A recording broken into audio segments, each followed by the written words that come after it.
At eto na nga, Master Judea, nagbabalik na naman. Kumusta po kayo, mga kababayan? At sa video na ito, pag-uusapan natin ang mga eksena sa Senado kanina na ikinabigla ng sambayan ng Pilipino. At ang una-una dyan, mga kababayan, ay ang muntika ng pagbubuntalan ni Senador Villanueva at ni Senador Padilla. At ang balita ko, baha dyan sa Ilog Pasig. Aba, baha daw dyan sa Ilog Pasig ngayon, Oo. Pero ang kulay ng tubig ay kulay pink na mamula-mula. Oo. Kulay daw pink na mamula-mula ang tubig dyan sa Pasig, mga kababayan. Alam nyo kung bakit? Bumuhos daw po ang luha ng mga pinklawan at mga pulangaw sa pagbabalik nitong articles of impeachment diyan sa Kongreso. Pag-usapan din natin, mga kababayan, kung bakit ito nangyari. Well, actually, si Alan Peter Cayetano, mga kababayan, siya po ang dahilan nito. Tinelekinesis ni Senador Alan Peter Cayetano ang mga kasama niyang mga senador. Okay. At pag-uusapan po natin yan pagkatapos lang, Nere. Banateros ay hindi magigiba. Banateros ay hindi nag-iisa. Banateros ay kami walang iba. Banateros hanggang sa huli naming hininga. Yan ang banateros, walang inuurungan. Pag tama palakpakan, pag mali ay babanatan. Yan ang banateros, boses ng ordinaryong Pilipino. Banateros ay walang makakaawan.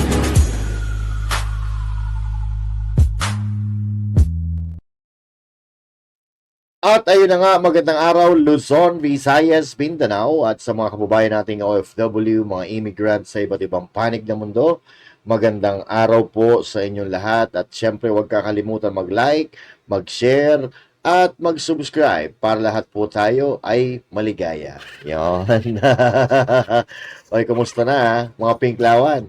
Balita ko nagkakaubusan daw ng mga tissue dyan sa mga tindahan dyan sa mga 7-Eleven sa mga daily ganon, doon sa mga tindahan na nagbebenta nitong mga tissue. Dahil lahat sila ay nag-iiyakan kasama ang mga pulangaw na walang ibang inisip kundi ang interes ng mga kanilang iniidolong politiko. Ayan. Okay. Pero ngayon, mga kababayan, unahin po natin itong muntika ng boxing ni Senator Padilla at ni Senador Villanueva.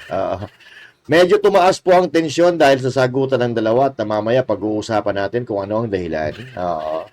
So ito, are you ready to rock and roll? Yan. Okay, rock and rollin muna natin itong dalawang senador na ito na muntika ng magsalpukan, muntika ng magkabuntalan. Abay, yung Senado naging UFC arena na sana. Pero, mga kababayan, siyempre, hindi lang naman dyan umiikot ang ating istorya. Marami pa tayong pag-uusapan regarding sa impeachment ni VP Sara Duterte na mukhang magpapaalam na. Okay? Pero sa ngayon, unahin muna natin itong buntalan. Okay? Ito po ang eksena. Ayan na. Uy. Ano kaya pinag-uusapan nila? Halika dito. Sabi ni Senator Bato. Halika dito, Binoy. Oo. Halika dito, baka bigla mo mabuntal yan. Yan. Tumabi kayo dyan. Ano? Ito.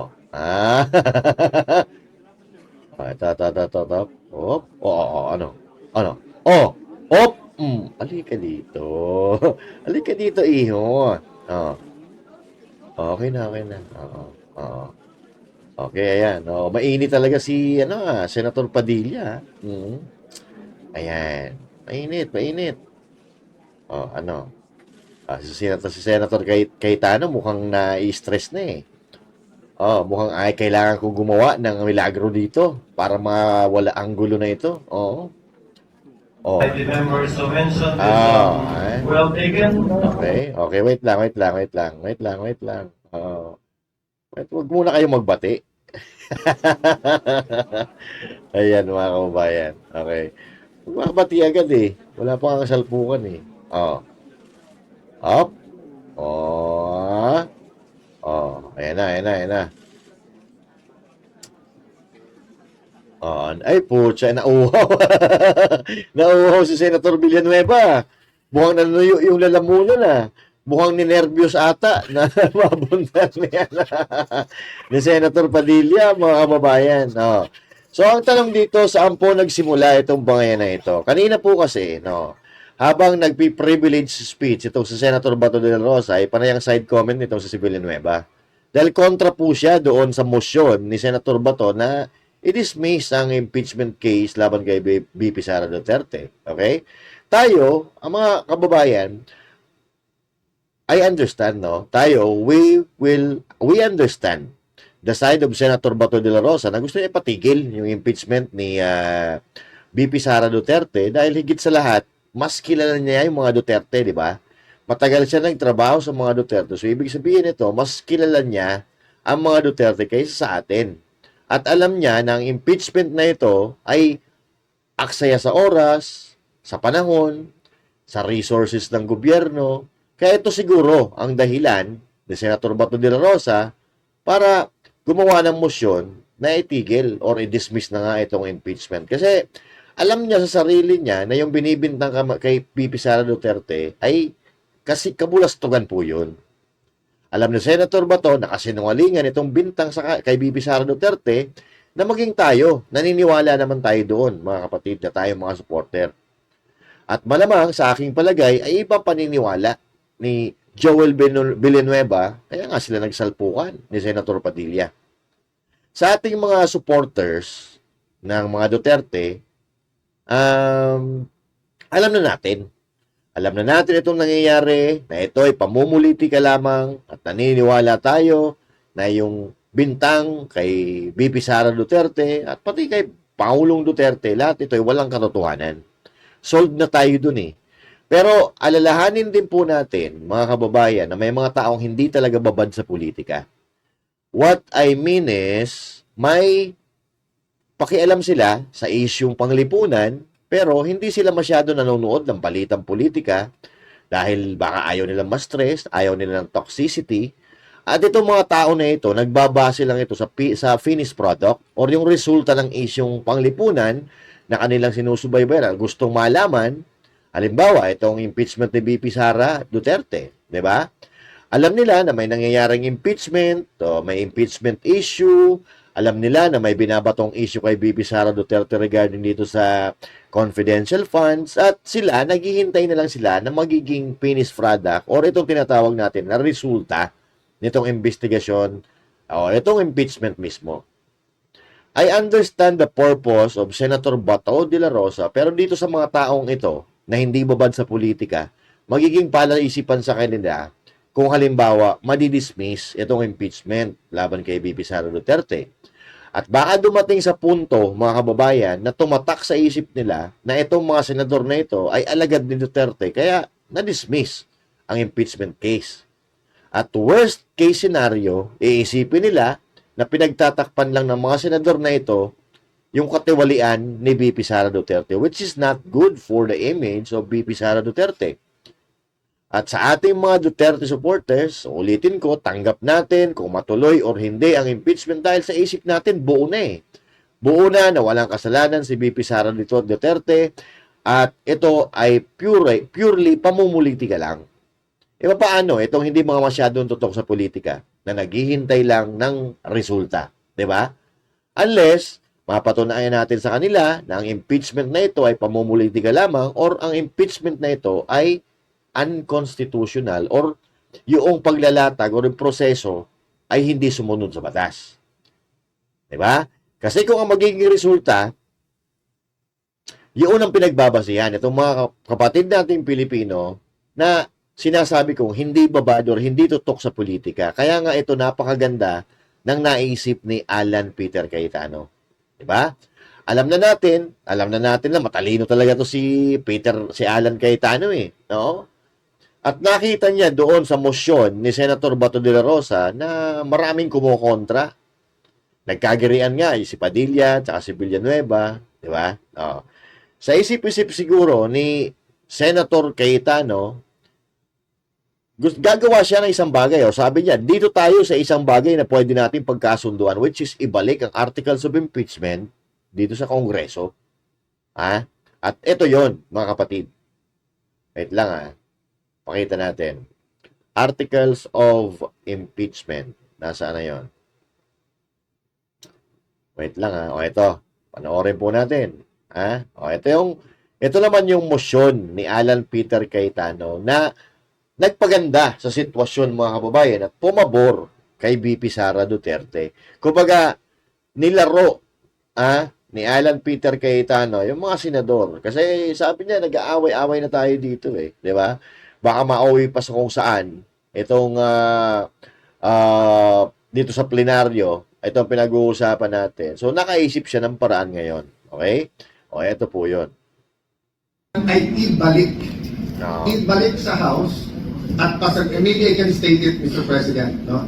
So, ang akin pong amendment ay ibalik sa House at ipa-certify sa House na number 1, including the circumstances, na hindi nila binayolate yung Constitution in entertaining more than one impeachment complaint in 1 year. Number 2, na interesado silang ituloy ang impeachment complaint. At pangatlo,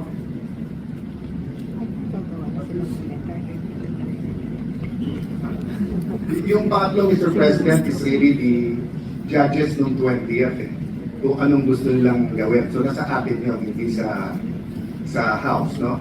Ang problema, Mr. President, hindi ang 19th Congress ang sasagot nito, yung 20th Congress. Kasi kahit sumagot bukas na gusto nilang tumuloy at i-certify nila, paano kung yung 20th Congress ibalik naman? Matalino. So I'm open to an amendment to my amendment. I'm just saying I think there is wisdom now in not dismissing it.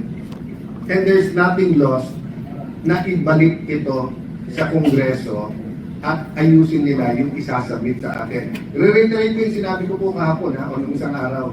Hindi natin kasalanan na last day of session February 5. Marami po tayong kasalanan, hindi tayo naghuhugas kamay. Pero hindi natin kasalanan na last day final, na yung pang-apat ang final, at naging eleksyon habang final.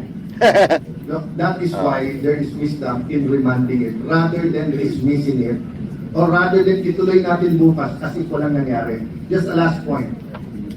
I don't agree totally with Brother Robin na hindi natin ginawa yung legislative agenda, yung mga ipapasa. Pero nakita naman po natin, BICAM report na lang po. The reality is, kung tutuloy natin yung debate until 10, 11 tonight, pagdating natin bukas mag-impeachment court, lahat ng mga BICAM na yon balik to square one at marami doon ay sayang. Pwede na talagang i-take up agad-agad, Mr. President. So the amendment to is instead of dismissing is ibalik sa Kongreso and then subject to style, no? I-certify ng Kongreso na hindi nila nilabas ang konstitusyon in more than one filing, and number 2, na interesado silang ituloy at siling nakataklang prosecutors. Ayun! Okay. Sabi na nga ba no? Sa isip-isip ni Cayetano, nag-aaway-aaway kayo dyan, pwede naman tayo magkasundo sa isang bagay. Di ba? So, alam ni Cayetano, mga kababayan, na yung constitutional, alam ni Alan Peter Cayetano na unconstitutional itong pagproseso ng impeachment laban kay BP Sara Duterte.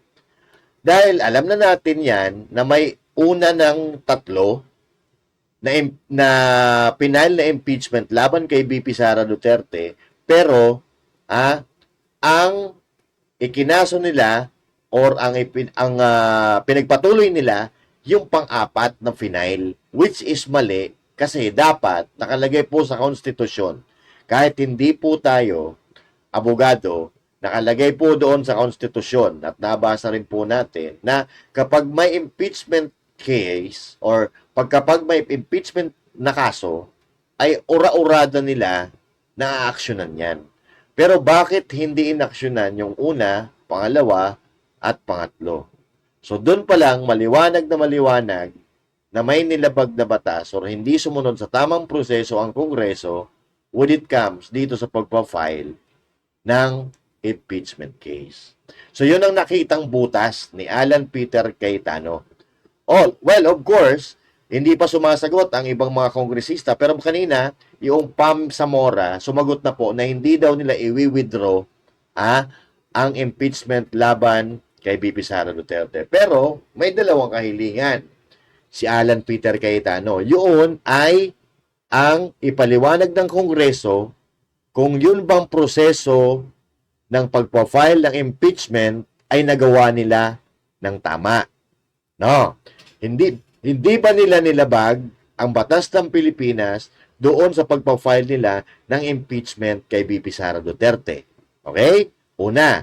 At pangalawang tanong, kung ipagpapatuloy ba ng 20th Congress ang impeachment laban kay BP Sara Duterte at kung sino ang magpipreside nito doon sa Kongreso, which is good advantage. At ito'y advantage kay BP Sara Duterte. Dahil alalahanin natin, mga kababayan, nagkaroon po ng eleksyon. Okay? Nagkaroon ng midterm election at hindi lahat ng bata ni Marcos Jr., ng bata ni Tambaloslos nanalo sa eleksyon na yon. Karamihan po sa kanila natalo.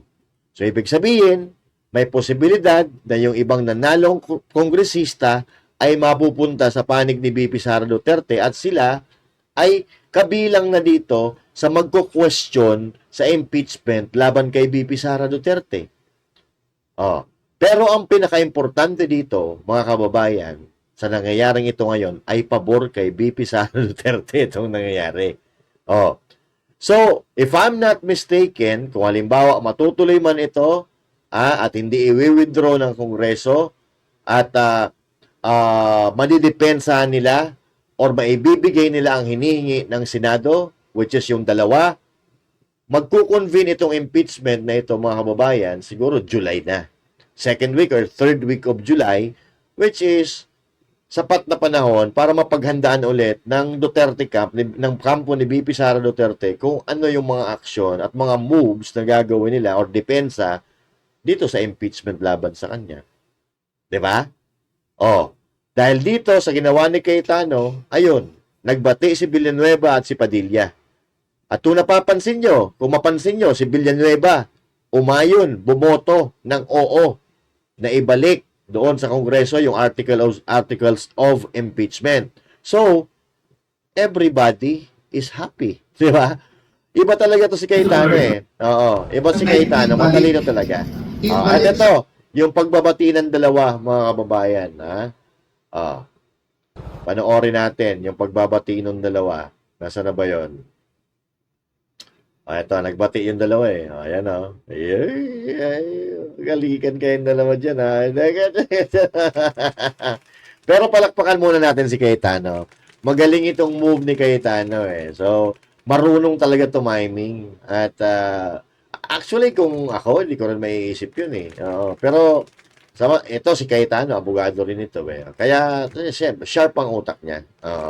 Alam niya kung paano lalaruin, alam niya kung saan ano ipapasok, alam niya kung ano ilulusot niya, di ba? Kaya ayun. Back to the sender. Return to sender, mga kababayan.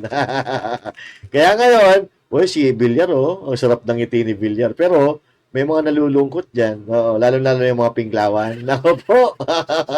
Hanggang ngayon ata siguro malalim na yung tubig diyan sa Ilog Pasig. At natawa ako dun sa kulay pink na mamula-mula. Kasi yun ay pagbuhos ng luha ng mga pinklawan at ng mga pulawan. Di ba? So ito, panoorin natin ang pagbabati. Di ba? Tingnan mo. Ito, bati-bati sila. Bati-bati. Pero kayong mga pinklawan, di kayo mababati. Tayo na. The chair will suspend the session until 6 p.m. this evening in order to afford. Diba? Diba? Ano katagal ba nyo kailangan ng base?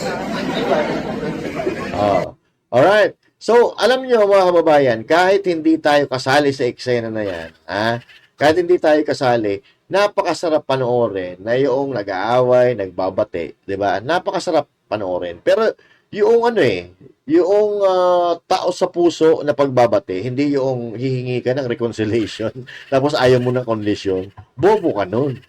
Di ba? Bobo ka nun pag gaganon. Ayan, nagyakapan yung dalawa, nagkasundo, oo. At pareha sila bumoto na oo. Ha? Oo, ibalik ang article of impeachment sa Kongreso, repasuhin nila, ayusin nila, patunayan na tama ang procedure at wala sila nilabag sa batas at patunayan nila na gusto nilang ipagpatuloy. Kung ipagpapatuloy man, iayos natin. Idaan natin sa tamang proseso ng pagpapile ng impeachment or else, ito ay madidismiss talaga. Pero sa tingin ko dito, wala na to eh. Dismiss na ito. Dismiss na ito. At kailangan lang natin na mapatunayan na itong mga kongresista nung nagdaang Congress, 19th Congress, ay pamumulitika. At sabi nga ni Tobit Yangco, mga kababayan, pero hindi po tayo nagpapauto sa mga yan. Dahil yan ay may kanya-kanyang mga interes yan. E baka itong si Tobit Yangco ay gusto niya maging Speaker of the House din. Oo. Bago gumagawa lang siya ng kapamaraanan para masiraan yung pinsan ng kanyang pinsan. Actually, sila magpipinsan eh. Magpipinsan yung mga yan. Oo. Alam naman natin kung anong nangyari, kung bakit biglang sa loob ng isang araw, nagkulong sa isang kwarto, tapos paglabas nila, ayun, i-impeach na si BP Sara Duterte. Dahil yun pala, mayroong mga pinangako. May mga conditional allowances, conditional project na i-release pag na-impeach si BP Sara Duterte at kapag ikaw ay pumirma, bilyon-milyong pera ang mapupunta sa iyo. Okay? So, mga kababayan, eto, nagkasundo, maliban doon sa 5 personalidad na kumontra na ibalik ang article of impeachment sa Kongreso. Ang gusto nila, ipagpatuloy, madaliin yung impeachment laban kay BP Sara Duterte dahil mga kababayan, mga anti-Duterte naman talaga ito. Tandaan natin, yung mga mukhang ito, mga kababayan, ha? Ayan sila. Ito, yung mga nagsasabi or pumapabor na ibalik sa Kongreso yung articles of impeachment. Ayan, buti si Tulfo nandyan, Si Tulfo, ito, si Jesus Cudero nandyan din. Putya, magagalit si Makoy sa'yo niyan.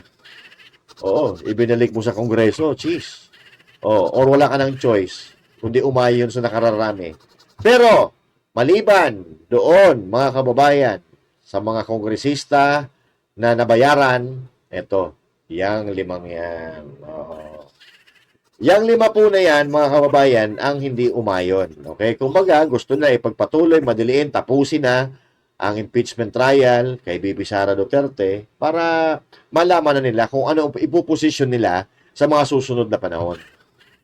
Kasi, ito si Risa Hontiveros, alam naman natin to na wala ring utang na loob itong hayop na to di ba? Tinulungan ito ng mga Duterte na manalo sa Mindanao, pero noong nanalo siya, unang ginawa niya, binanatan si Duterte. Ito naman si Coco Pimentel, mga kababayan, talagang against Duterte ito dahil doon sa PDP laban na partido. Di ba? Kasi, ito dapat kung matatandaan nyo, nag-away-away ito, sila Manny Pacquiao kasama nito ni Coco Pimentel, laban sa Duterte camp, which is si Cusi. Yan, at natalo sila at ibinigay sa pangangalaga ng Duterte camp yung PDP laban. Na ngayon, hanggang ngayon ay partido pa na pinangahawakan ng kanilang chairman na si datong Pangulong Rodrigo Roa Duterte. At ito, si Nancy Binay, mga kapatid, alam naman natin na talagang bumubuga talo ng dragon kahit maitim yan, mapula yung niyan, yung buga. Kasi ito alam naman natin to, banat ng banat ito kay Pangulong Duterte, kahit noon pa na nakaupo pa si Pangulong Duterte, kontra ng kontra ito Ugaling ugaling dilawan to Grace po, yan. Si Grace po, alam natin plastic din ito no? Ito baka pumuposisyon, baka tatakbo ito sa 2028 election. Of course, she don't want BP Sara Duterte to be there na makakalaban niya. Kasi hindi siya mananalo. Hindi siya mananalo.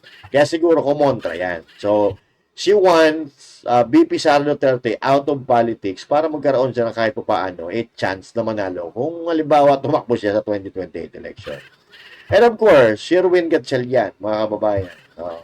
Ito yung may pamilya nito na may mga yung mga sumisira ng kalikasan. Oo. Yung pag-aano diyan sa ano, diyan sa may Mall of Asia. Oo. Oo, kinontra 'yon ng mga Maka Duterte, 'di ba? Oh, kaya siguro ayan, nag-antay Duterte rin siya. Oh, 'di ba? So, ang affirmative mga kababayan ay 1 2 3 4 18. Oo, 18 yung pumabor na ibalik sa Kongreso yung articles of impeachment at 5 lang po. Oo. 5 lang po mga kababayan yung kumontra. Okay? So now alam nyo na, na sa Senado, may panalo ang si BP Sara Duterte. Kaya nga tayo, hindi tayo natatakot mga kapatid, na kahit matuluyan, wala tayong pakialam. Di ba? Ano man ang mangyari dyan, wag lang magkadayaan, wag lang magkasuhulan, dahil magsasalita tayo, nakakasiguro tayo na may ipapanalo ni BP Sara Duterte yan. Kaya tayo, wala naman tayong interest dyan eh, di ba? Manalo, matalo, wala, magbabago. Magsasalita pa rin tayo. But of course, nandun lang tayo. Nandun lang tayo sa tama. Di ba? Kung may nakita tayong mali doon sa proseso, babanatan natin yun. Kung tama naman at napatunayan, kung napatunayan ba talaga, bakit hindi, di ba? Kasi wala tayong pinapanigan dito.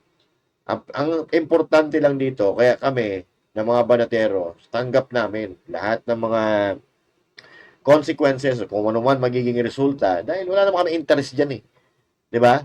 Wala kaming interest, wala kaming napapakinabangan dyan, wala. Tayo, kung sino lang, yung makakatulong sa ating bayan, sinusuportahan natin dahil makakatulong sa ating bayan.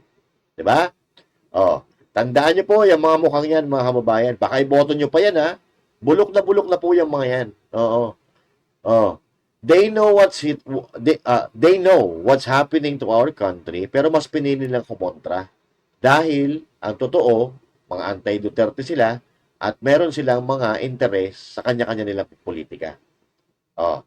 Ang tanong, sino ba mga galit sa mga Duterte? Yung mga turugista, mandarambong, mga kriminal, at of course, yung mga ambisyon sa politika na katulad nila na ayaw makabangga si PP Sara Duterte or kung sino man ng mga allies ng Duterte o mga Duterte mismo. Pero teka, mangasar muna tayo. Kasi pataas na daw ang level ng tubig diyan sa sa Ilog Pasig na kulay pink na mamula-mula daw. Oo. Ito wait lang, panoorin natin 'to. Mangasar muna tayo bago tayo magtapos. Mangasar muna tayo kasi ang nito no, 'di ba? Ang iingay, no, ang iingay. But anyway, dahil diyan, ito yung eksena sa ito. Dahil diyan, ito po yung eksena sa labas. Ito ata yung mga nag-iyakan eh. Nandun to sa Senado sa harap po ng Senado ito, mga nagrarally impeachment. Ayan Ayan Mga senador! Mga senador! Mga senador!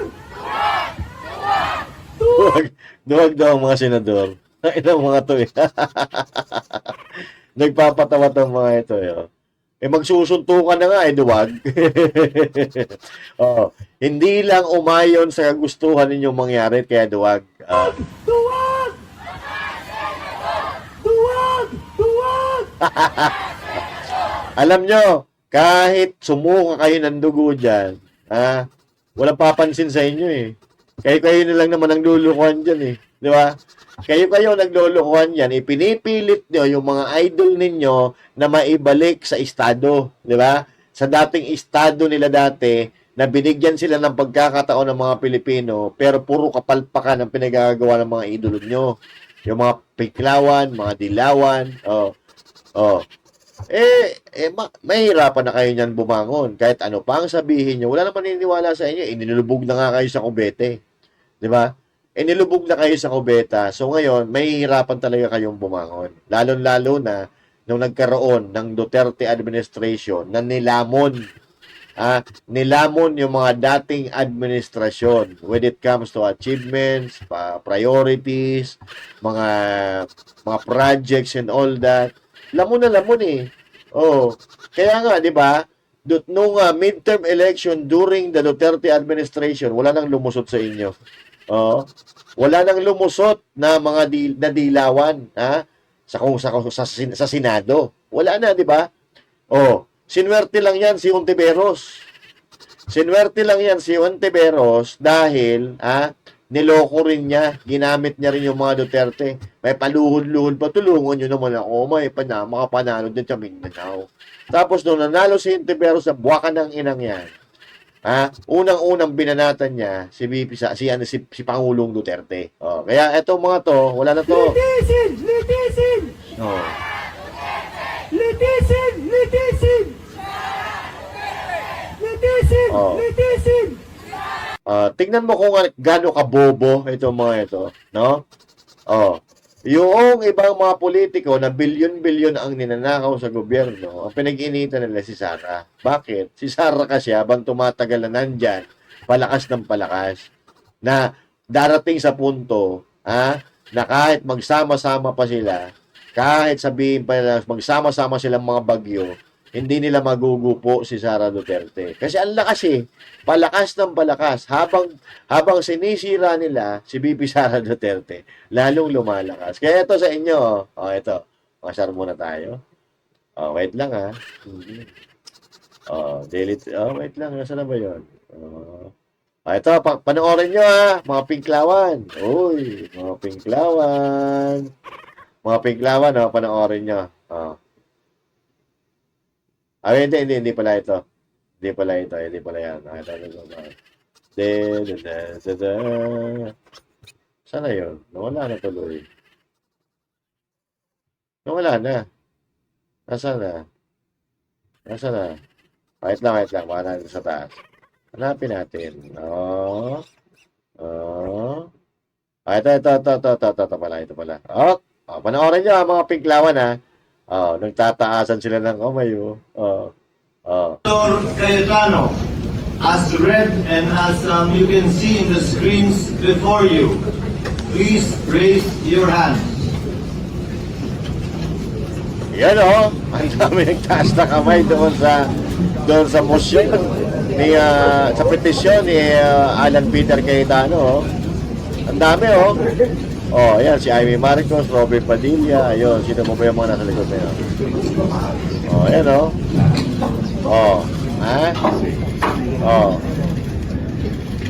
eto hindi pa nagko-convene yung 28th Congress. Pero pumapabor na kay VP Sara Duterte yung mga senador. Di ba? Lalo na pag pumasok na, pag pumasok na yung 20th Congress, madadagdagan pa yan. Di ba? Kasi ang matatanggal lang laman dyan, si Coco Pimentel, tsaka si Bong Revilla. Dalawa lang. Ang papalit sa kanya, ilan? Sino ba? Sino ba papalit? Si Marcoleta. Actually, wala matatanggal dito Si ano lang talaga So, break even lang. Kung mabawasan man ang boto ni VP Sara Duterte, siguro si Tulfo. Kung talagang may ambisyon din si Tulfo, mababawas yon. Pero overwhelming itong number. Ang layo, mga kababayan. Diba? Tagtaasan sila, mga pinglawan, mga pulangaw. Puta, nagigil na naman. May mapapatira na naman ang ugat dito. Ito pa, para si Chis Escudero, para nangaasar din tingnan nyo, Si Chis Escudero, para nangaasar din ang diskarte niya, tingnan nyo, para nangaasar din, Loko-loko rin si Chis Escudero, no? Naglalaro din ng apoy, ito. Votes, 5 negative votes, 0 abstention. The motion of Senator Cayetano is carried. Nako! What is the pleasure of Senator Judge Tolentino? Mr. President, my affirmative vote is subject to my qualifying, continuing. Ewan ko sa'yo, Tolentino. Bahala sa buhay mo. Basta, mga kababayan, the bottom line here is that mas lalong na-delay. Mas lalo pong na-delay itong impeachment. Kasi kailangan nasagutan yan. Kung sasagot si VP Sara Duterte, it will take 10 days, no? 10 days. Tapos, mayroon pa ulit sinasabi na 5 days. So, wala na. Wala na talaga. Wala na ito. At kundi, ang mangyayari nito, sa July na po talaga mag-resume itong impeachment trial laban kay Bibi Sara Duterte. Ha? Tandaan po natin, mga kababayan, ha? Itong 5 na ito, ha? Huwag kakalimutan itong 5 na ito. Okay? Ayan. Itong 5 na yan. Huwag kakalimutan dahil yan ang mga salot sa lipunan talaga. Sila yung magugulo, ha? Kasama nila yung mga gugulo, kakampi nila yung mga magugulo. Oo. Na kung wala ito mga ito, tahimik sana mundo natin eh. Teresa Hontiveros, yan. Yung mga kalaban talaga ng lipunan yan eh. Kunya-kunyari lang yan, may malasakit sa bayan, pero wala. Puro mga ano yan, mga hunyango yung mga yan. Mga plastic, mga anti-Duterte, yan. So, kayo ha, kayong 5, kayo ang susunod na babanatan ko. Ha? Abangan nyo ang susunod nating video. Ha? Exclusive para sa 5 na ito. Ha? Kasi ito yung mga ano eh, ito yung mga tipo na may mga ambisyon sa buhay talaga. Yan, mga anti-Duterte na alam naman natin na matagal na ito eh. Itong 3 nasa ibabaw na ito eh. Biro ng biro sa mga Duterte ito eh. Yan, talo ka tuloy, Coco Pimentel. Di ba? Ikaw, Binay. Patin mo talo, di ba? Si Hontiveros, may ilang taon ka pa. May 3 taon ka pa. Sige, malapit ka na. Risa Hontiveros. Just wait, okay? Just wait. Just wait for your time. For the right time, okay? Tatakbo kang presidente, hindi ka mananalo. Promise. Maniwala ka. Dahil sa mga baho mo, hindi ka mananalo. Watch for it, okay? Okay. Hanggang dito na muna mga kababayan. Once again, this is Master Judesin. Thank you. God bless you all. And to God be the glory.